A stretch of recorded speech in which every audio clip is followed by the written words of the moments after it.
ఆహారంలో ఒక 1000 క్యాలరీస్ తక్కువ. అంటే మనం తినేదానికి, ఎక్స్‌పెండ్ చేసేదానికి మధ్యలో క్యాలరీ డెఫిసిట్ అనేది క్రియేట్ చేయగలిగితే మనకి ఓవరాల్‌గా ఫ్యాట్ అనేది కరుగుతుంది. అలాగే మన ఫుడ్ ప్లేట్‌లో 1/4 ప్రోటీన్ ఉండేటట్టు, 1/4 కూరగాయలు, ఆకుకూరలు ఉండేటట్టు చూసుకోవాలి. అలాగే జంక్స్, కూల్ డ్రింక్స్, స్నాక్స్ ఇట్లాంటి బిర్యానీలు లేకపోతే ఫాస్ట్ ఫుడ్స్ వీటిని స్వీట్స్ ఇవన్నీ దూరంగా పెట్టాలి. ఎస్పెషల్లీ ఫ్రైడ్ ఐటమ్స్ కానీ ఇలాంటివి.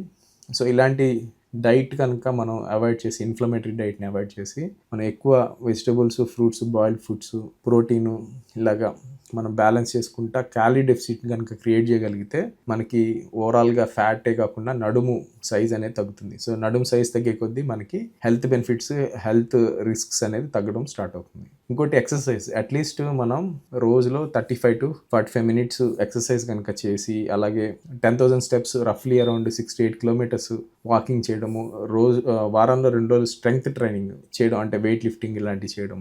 ఇవన్నీ కూడా మనకి ఈ ఫిట్‌నెస్సే కాకుండా ఈ ఫ్యాట్ కరగడంలో చాలా